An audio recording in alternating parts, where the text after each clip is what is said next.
Salut la UPI Family et bienvenue à vous, ceux qui viennent de nous rejoindre pour la première fois dans cette émission. Vous êtes également nombreux à nous suivre depuis l'Afrique, en passant par l'Europe jusqu'aux Caraïbes et pourquoi pas en Amérique. Et oui, nous poursuivons cet entretien avec le rappeur producteur d'origine congolaise, je cite Keïcha.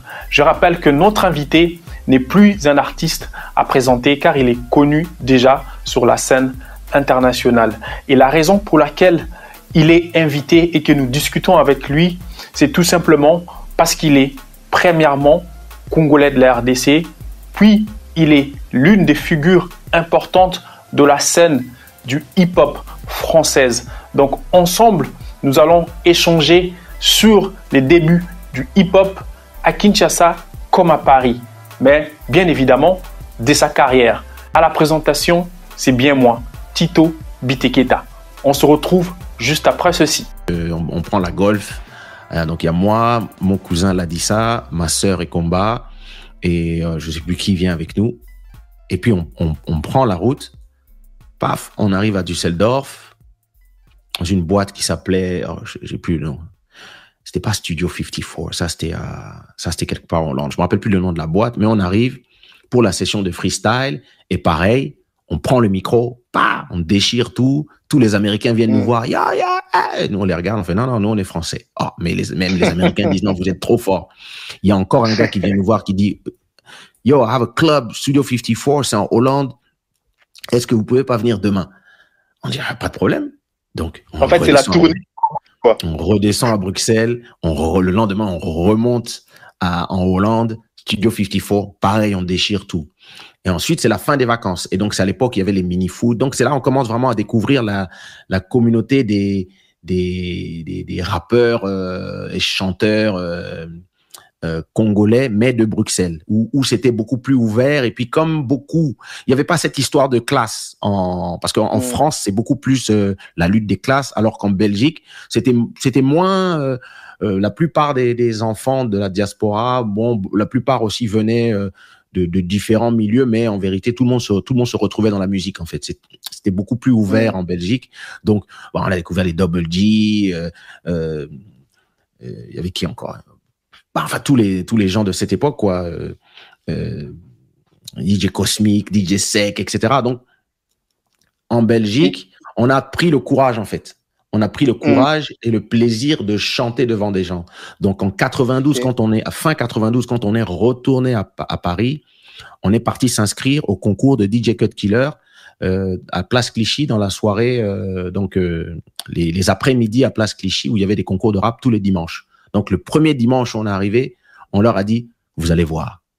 Puis, on est arrivé et on a commencé à gagner les concours tous les dimanches avec ma sœur, tous les jours. Et puis, on venait même avec des tenues, c'est-à-dire, quand papa disait, je vais à New York, vous voulez quelque chose, les enfants? Je disais, on arrivait, non, voilà, on veut tel truc, achète-nous des battes de baseball Naughty by Nature, achète-nous ça, achète-nous des gants comme ça. Donc, c'était pas des trucs qui coûtaient cher aux États-Unis. Mais en France, les gens croyaient vraiment que, tu vois, et donc, ils disaient, mais où est-ce qu'ils trouvent ces tenues? Donc, on arrivait vraiment habillés en tenue, c'est-à-dire, on avait déjà le sens de la scène avec ma sœur. Et donc, c'est comme ça qu'on a commencé vraiment à faire tous les concerts de rap et que les gens des productions comme l'AMC qui organisaient des soirées ont commencé à nous demander de venir chanter dans toutes leurs soirées. Et donc, et qu'on a eu nos premiers sponsors comme Pierre-Yves Lila, Régine, qui ont commencé à nous faire venir dans les premières parties des concerts de Father MC, de tous les groupes américains qui chantaient. On ouvrait pour eux. Donc, après, j'avais mon petit crew avec les Organize, etc. Et là, on a vraiment commencé, entre 92 et 96, à faire vraiment des shows tous les vendredis. Est-ce que ta sœur, ta sœur faisait partie de ton groupe? Ouais, on était c'était le même clan. Donc, on n'était pas le même. Yann et deux autres chanteurs R&B qui faisaient partie du groupe. Ouais. Il y avait les Organize et il y avait Kylian, il y avait Comba et moi. Et donc, moi, je faisais les instrus pour tout le monde. Et puis, on faisait des concerts où on rappait tous. On rappait tous. À 5, on était là. On arrivait, on allait partout. On a fait tout le tour, vraiment, de toutes les banlieues en France. Et je me rappelle, parfois, papa me disait, mais je vous rappelle que c'est un hobby. Oui, t'inquiète pas. C'est pas du boulot. C'était un message pour dire, je ne veux pas que vous faites la musique, que vous fassiez Ah, votre vraiment, boulot. c'était vraiment. J'ai pas souffert tout ça pour que vous vous retourniez en bas. Alors, ta sœur Ikomba, Mhm, euh, moi, en tout cas, il me semble que moi, j'ai beaucoup entendu parler d'elle à Kinshasa. Euh, et en fait, je ne sais pas si tu l'as accompagnée souvent quand elle venait pour faire la promo, parce que je sais qu'elle venait pour faire la promo de ses albums ou de ses singles. Elle passait à Kinshasa souvent. Est-ce que tu l'accompagnais dans ses tournées ou dans ses visites à Kinshasa? Et en ce moment, et quand elle vient, parce que moi je me rappelle ça, c'est au milieu des années 90 ou peut-être vers la fin, est-ce mhm. que et je voudrais aussi avoir un peu ton avis par rapport à l'évolution ou d'évolution, en fait, au mouvement hip-hop en ce moment-là à Kinshasa, puisqu'on évolue un peu dans le temps. Écoute, j'allais avec elle à tous ses concerts puisque c'est moi qui faisais beaucoup des instrus. Donc Ok, ça, c'est début des années 90. Ensuite, elle ok, a signé chez Universal. ok. C'est une des premières artistes françaises à avoir signé chez Universal. Donc ça, c'est voilà 92, 93, 94. Et donc à l'époque, pareil, j'accompagnais. Puis quand elle a signé chez Universal, donc ils ont commencé à lui proposer des instrus. Elle a commencé à bosser avec des gens comme Sully et Phil. Euh, Hmm, et donc moi-même, je m'occupais de ma propre carrière entre guillemets. Donc je faisais beaucoup de hmm, concerts. Donc elle nous accompagnait parfois. On allait beaucoup dans les freestyles quand il y avait des artistes américains qui venaient chanter. On faisait beaucoup de freestyle. Donc Fugees, Public Enemy. Les chanteurs R&B aussi, quand ils faisaient des concerts dans les discothèques comme les bains douches. Moi, j'avais mes entrées aux bains douches parce que je distribuais les flyers à la fac d'économie. Moi, j'étais à la Sorbonne, donc ils me donnaient beaucoup de hmm, flyers et d'invitations pour offrir aux étudiants. Donc, j'avais en échange rentrée gratuit dans la boîte. Donc, chaque fois qu'il y avait des artistes, DJ LBR m'appelait hmm, souvent. David Guetta aussi, il m'appelait, il disait, ah, ben, ce soir, on a tel artiste qui vient dans la discothèque, donc si tu veux venir faire ton freestyle. Donc, je venais à chaque fois faire les freestyles. Et puis, les Français, à l'époque, commençaient à dire aux Américains, ah, vous faites les malins, mais attendez, Kesha arrive. Tu vois, Kesha et Komba arrivent, donc vous allez voir. Donc, il fallait voir, même les artistes américains disaient, yo, qui sont ces gens, tu vois. Ils pensaient que non, il y avait des Américains qui vivaient à Paris. Et hmm. donc, je l'ai accompagnée pendant un certain temps. Et puis après, elle a vraiment commencé à suivre son propre chemin artistique.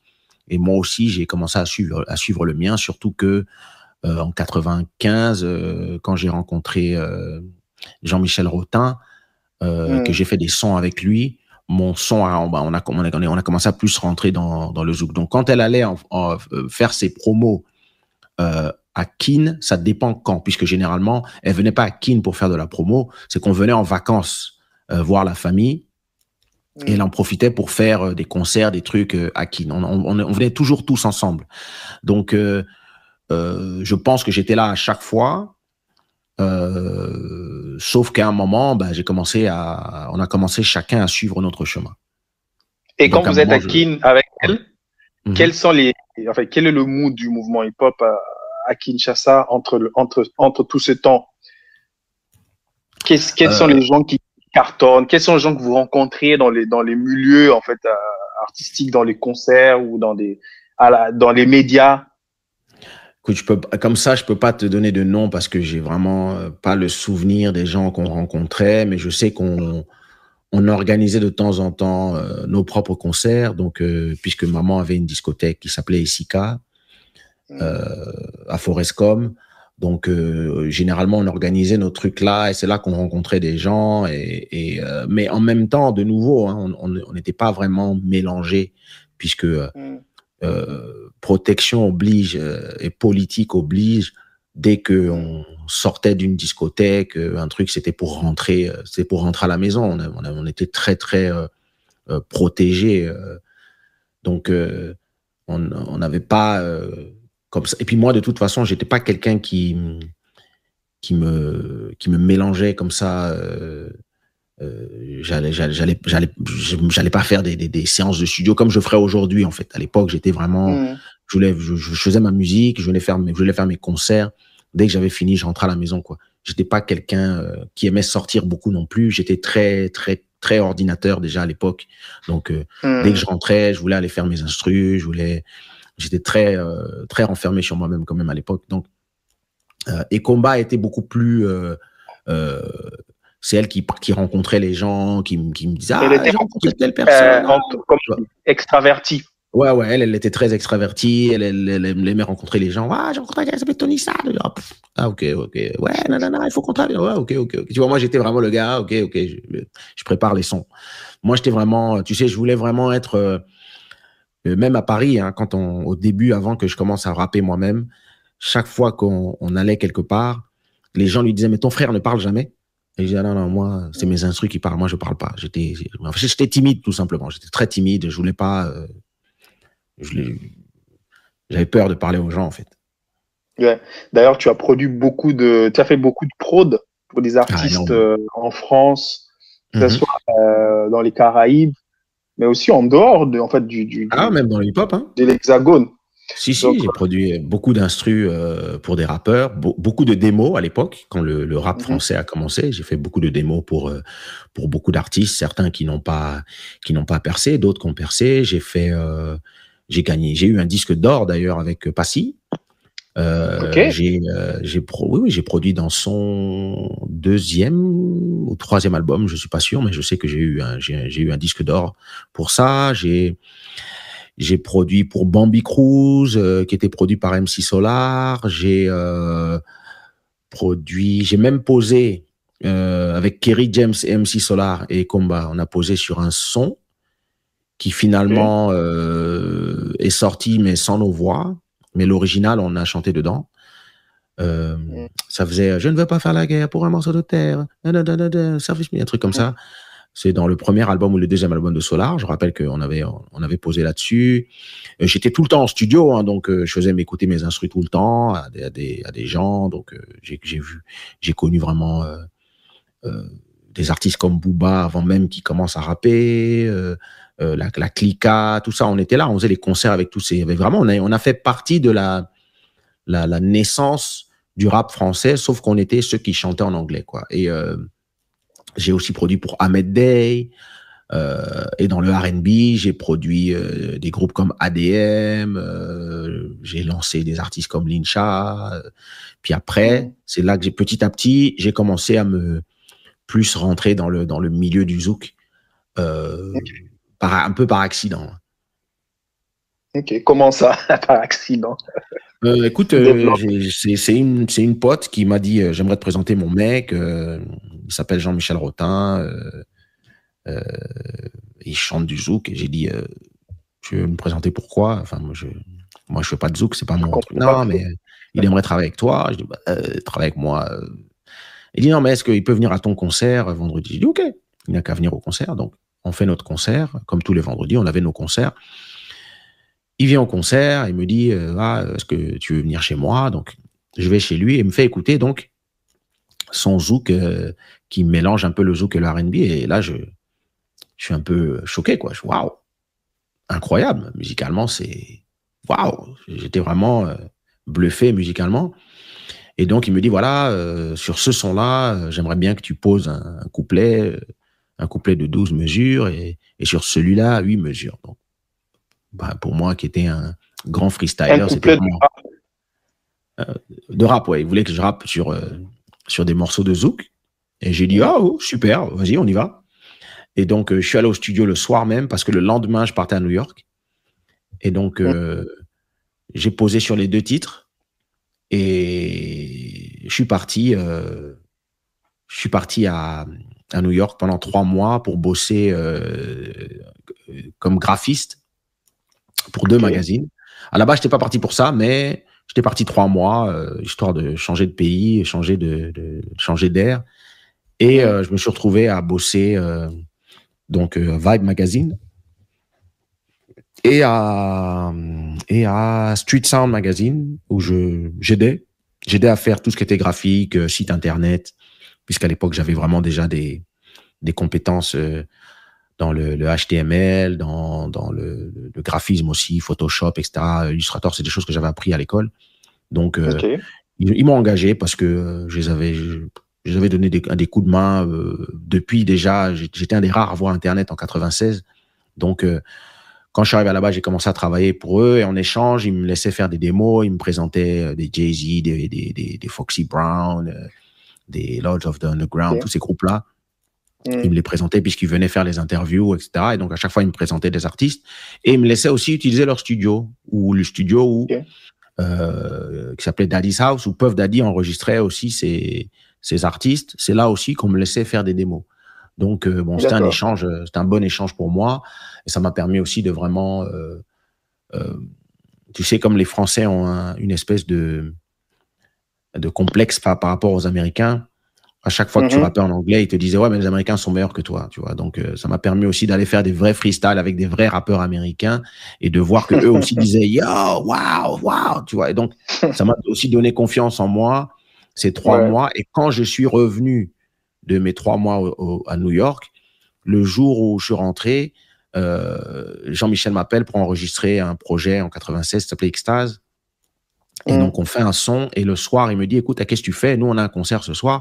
Est-ce que tu veux venir chanter avec nous? Et moi, je me dis, mais je me rappelle même pas de mes paroles. Non, t'inquiète pas, tu n'as qu'à prendre ton couplet vite fait en voiture le temps qu'on arrive. Donc, on fait tout le chemin. Et quand on arrive, en fait, on est dans les backstage et j'entends des cris, mais c'est-à-dire j'entends les cris. Je dis, mais attends. Du public, quoi. Vraiment, je me dis, mais attends, il y a combien de personnes? Le manager me dit, il y a 5000 personnes. J'ai 5000 personnes! Mais c'est qui? Et ils disent, mais attends, mais toi, t'es un malade, tu sais pas qui c'est qui? Lui, c'est Michael Jackson aux Antilles. Je fais, ah bon? Moi, je l'avais vu qu'une fois ou deux, tu vois, je l'avais vu pour enregistrer, puis après, j'étais parti, quoi. Et donc, quand je monte sur scène pour faire mon couplet de rap sur son son, toutes les filles commencent à hurler parce que, en vérité, beaucoup de nanas qui venaient dans les concerts de rap pour me voir étaient antillaises. Et donc, dans les concerts de Jean-Michel, c'était les mêmes qui me retrouvaient maintenant en train de rapper. Et donc, c'est là la fusion a marché. Et donc, après le concert, il est venu me voir. Il m'a dit, mais attends, c'était trop bien. Les gens t'adorent, mais qu'est-ce que tu fais demain? Je dis, rien. Ah, viens avec nous à Lyon. Oh. Et donc, c'est comme ça qu'on s'est retrouvés à...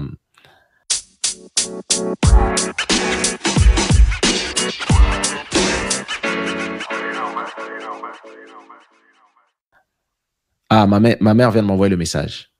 La boîte s'appelait Le Réflexe. Le Réflexe, ok. Voilà, moi, je suis un peu plus jeune. Voilà, c'est vieux. Et donc, c'est là que je me suis retrouvé finalement en tournée pendant 1 an avec Jean-Michel, à faire donc les raps sur ses chansons et comme je dansais aussi, à chorégraphier, à aider pour la chorégraphie de ses shows, à vraiment commencer à vraiment faire partie de son team. Et à un moment, il m'a dit, écoute, ça fait 1 an qu'on est là, j'ai envie de partir, j'ai envie de t'emmener aux Antilles avec moi pendant 1 mois ou 2. Est-ce que c'est possible? Est-ce que tu es disponible? Et donc, moi, comme c'était pendant les grandes vacances, j'ai dit, bah, écoute, moi je suis à l'école de graphisme, mais écoute, oui. On peut se lancer.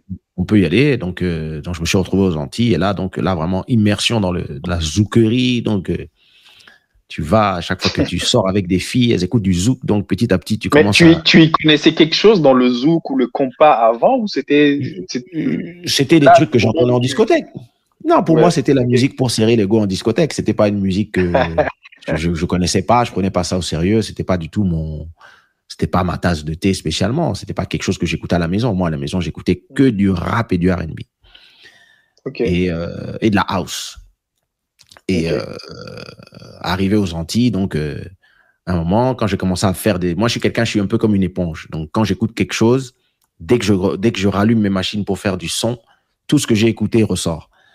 Donc, à un moment, j'ai commencé à faire des sons. Et puis, donc, il y avait un peu la cadence comme ça. Et puis, sauf que c'était des gros sons hip-hop.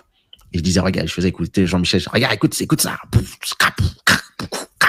il faisait wow, on dirait du hip-hop, on dirait du zouk en même temps. Je faisais ouais. Et donc après, tu rajoutais le compas là. Mais les pieds faisaient boum, boum. C'était des gros samples de R. Kelly, de Puff Daddy, tu vois. Et donc, c'est comme ça qu'on a, d'une certaine façon, à plusieurs, hein, inventé un peu le zouk R&B et qu'on est devenu un peu les chefs de file de ce mouvement, en fait. Mais est-ce que tu es les premiers à faire du zouk, si je dois dire comme ça, en anglais, ou à rapper en anglais dans du zouk? Ah, je sais pas si je suis le premier.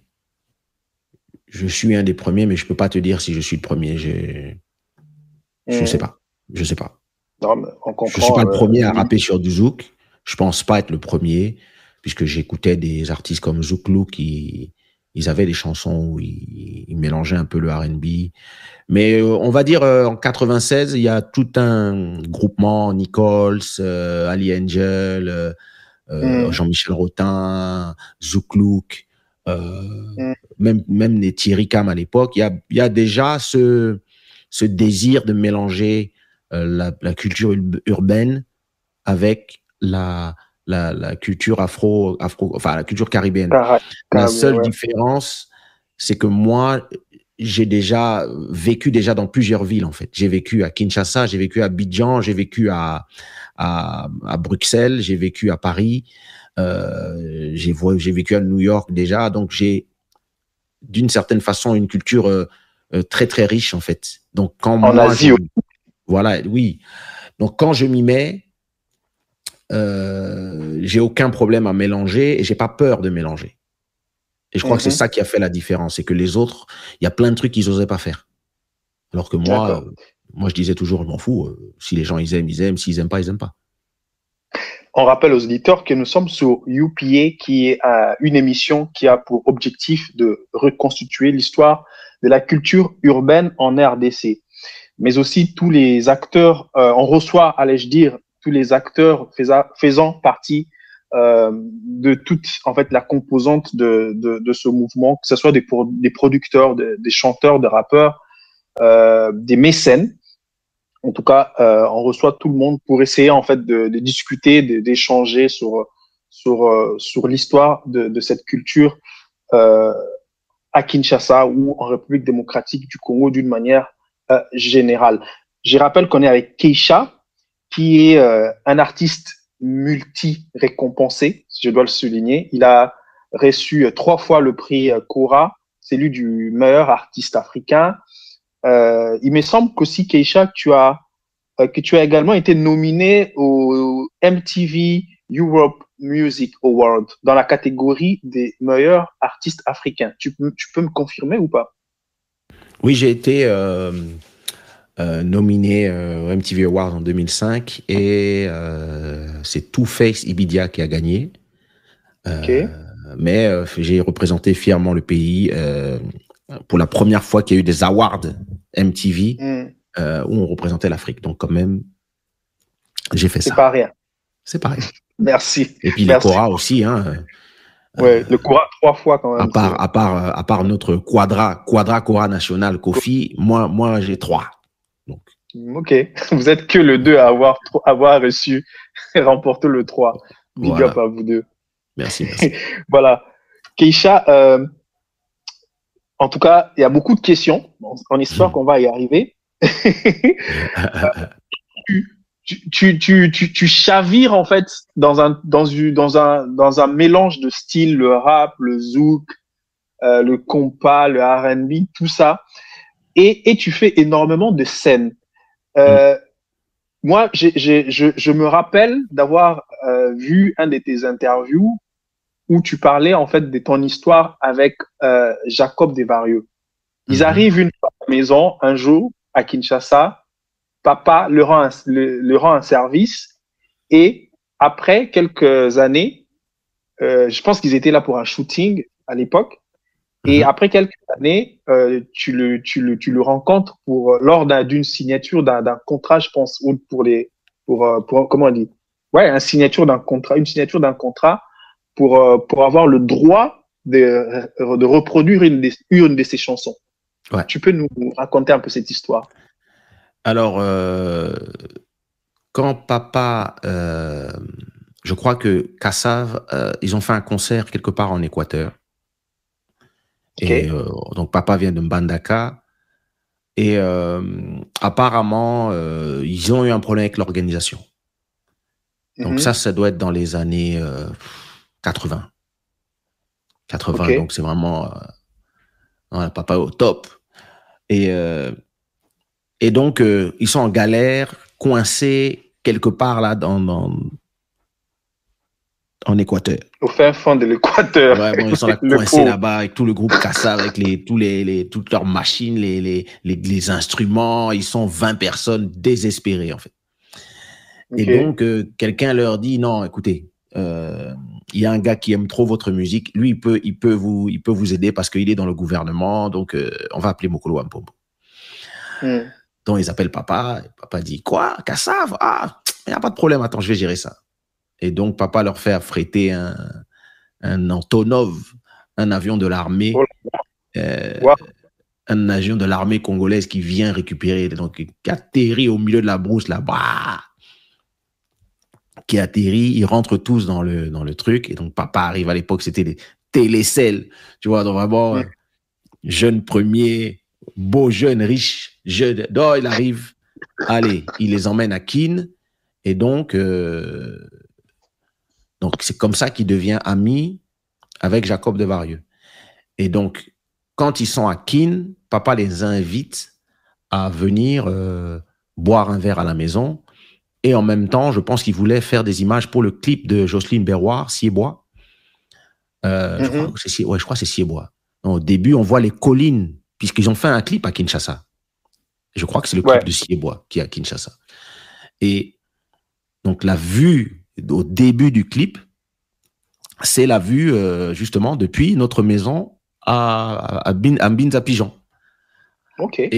Et donc, quand ils sont à Mbinza à la maison, moi, j'ai 12 ans, je crois.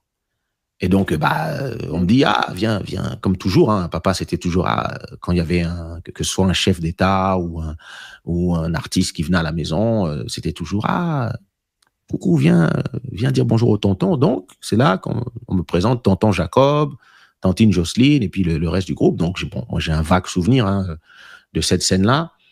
Et donc, je me rappelle qu'ils étaient venus, effectivement, avec la maison, avec les grosses caméras, et qu'ils avaient donc tourné un peu les scènes depuis la maison. Et ensuite, j'ai complètement zappé toute cette histoire. 20 ans passent. 10 ans passent, pardon. Donc, je dois avoir 24, 10, 12, 13 ans passent, je dois avoir 24, 25. Je suis en train de faire mon premier album avec Sony. Et donc, comme j'ai samplé Kassav pour le titre Bounce Baby, j'ai samplé Oulé. Les gens me disent, il faut l'autorisation donc pour le sample. Donc, comme moi, je faisais du hip-hop, j'avais l'habitude de ces trucs-là. Donc, je dis aux gens, écoutez, et donc les gens de Sony me disent, petit, vraiment, il faut te taire, il faut nous laisser parler. Moi, j'ai été manager de Kassav, donc t'inquiète pas. Ça, c'était mon producteur qui disait ça. Donc, t'inquiète pas, ne dis rien. Dis juste bonjour, sois poli, pas d'esclandre. Ok, donc moi, je suis là, et donc j'ai papa qui est à l'époque à Kin, qui me dit, et donc je lui dis, demain je vais rencontrer le leader de Kassav pour l'autorisation de ma chanson. Et il me dit, dis-lui que je lui passe le bonjour. Et je dis, hein? Et papa, non, dis-lui bien qui je suis et que je lui passe le bonjour. Et moi je me dis, moi je pensais que c'était parce que papa a toujours été fan de musique. Donc je me suis dit, il est mélomane. J'ai dit, mon père vous salue, quoi, tu vois. Et le papa me dit, non, dis-lui bien que c'est Mokolo Wampombo qui lui passe le bonjour. Oh, bon. Donc, quand j'arrive au truc, donc il y a du champagne, il y a le patron de Sony qui est là, il y a le patron Et ça, c'est à Paris? Ça, c'est à Paris, oui. Il y a tous les gens qui sont là, donc moi, j'arrive bien habillé, et donc Jacob finit par arriver, donc tout le monde est là. Ah, Jacob, le grand Jacob. Et donc voilà, donc ça c'est l'artiste, c'est Kesha. Et donc j'ai dit, voilà, enchanté, mon papa vous salue, Edouard Mokolo vous salue. Et puis il fait qui? Il fait, tu vois, Edouard Mokolo, il fait quoi? De Kinshasa? Tu es le fils d'Edouard? Oh, mon fils! Allez. Et il a signé tous les contrats sans même écouter la musique. Il a dit, mais ton père, mais ton papa. Et puis il dit au patron de Sony, mais tu sais c'est qui lui? Tu sais c'est qui son père? Oh, mais nous. Et donc il commence à raconter cette histoire de Équateur, etc. Et donc même moi je suis choqué un peu. Et puis j'ai un peu des vagues souvenirs de Hakim, mais et c'est comme ça que je me retrouve avec cette chanson qui a changé ma vie. Et donc il m'a donné, non seulement il a autorisé, mais il m'a aussi laissé, parce que tu sais, quand tu prends le sample de quelqu'un, la personne peut te dire, écoute, je prends aussi toute la SACEM, les droits d'auteur. Il m'a laissé la moitié des droits d'auteur. C'est quelqu'un de toute façon qui a toujours été très bienveillant avec moi, qui m'a toujours épaulé, vraiment depuis toujours. Hein. Ouais. D'ailleurs, Kassav, ils t'ont invité dans plusieurs de leurs concerts, notamment, je pense que c'était un Olympia ou un Zénith. Je me rappelle Bercy très bien de l'année. Bercy, voilà. Je suis un des premiers artistes en 2001 qu'ils ont invité, qui ne faisait pas partie du groupe. Je suis vraiment un des premiers artistes qui a fait une grande scène avec eux. Et donc, j'y suis allé évidemment avec grand plaisir. Hein. Donc, j'ai chanté Bounce Baby, j'ai chanté Téléphone. Et puis, ils m'ont réinvité pour le Grand Méchant Zouk. C'est la dernière fois que j'étais sur scène avec eux, c'était pour le Grand Méchant Zouk. Et puis, j'ai aussi aidé l'organisation de leur concert ici à Lisbonne. D'accord. Chaque fois que Jacob était quelque part et que j'étais dans la même ville, c'est clair que tout ce dont il avait besoin, c'est moi qui gérais. Ok. D'ailleurs, je pense que tu lui as rendu un hommage en sortant un single. Ouais. Comme quoi, je pense qu'il est à l'intérieur. Il joue. Ouais, c'est une chanson qu'on a enregistrée en 2002. Okay. Et j'ai ressorti la cappella. Et j'ai fait tout plein de beatmakers actuels faire des nouvelles versions de cette chanson, Music Warrior, qui est une de nos chansons vraiment qui a marché beaucoup dans l'Afrique lusophone. Voilà, et c'est sorti cette année, on est en 2003, qu'il faut qu'on le souligne. 2023. Voilà. C'est sorti en 2003, la version originale. Et pour célébrer les 20 ans de la chanson, donc j'ai ressorti les remixes et aussi pour célébrer les 2 ans de sa disparition aussi. Pour l'honorer pour ces 2 ans. Sa mémoire. Pour sa mémoire. Ok. Paix à son âme. Yeah. I'm a music warrior. I'm a soul survivor. Check that.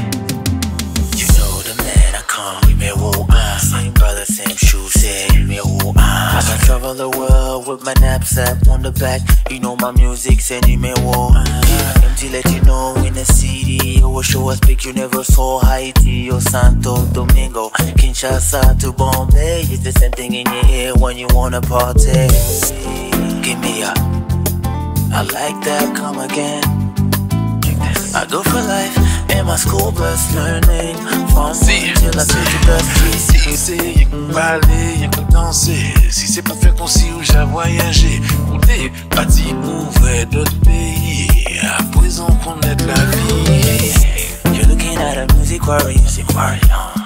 I'm a sound librarian. I spread love, city to city. Africa, West Indies and Haiti, yeah.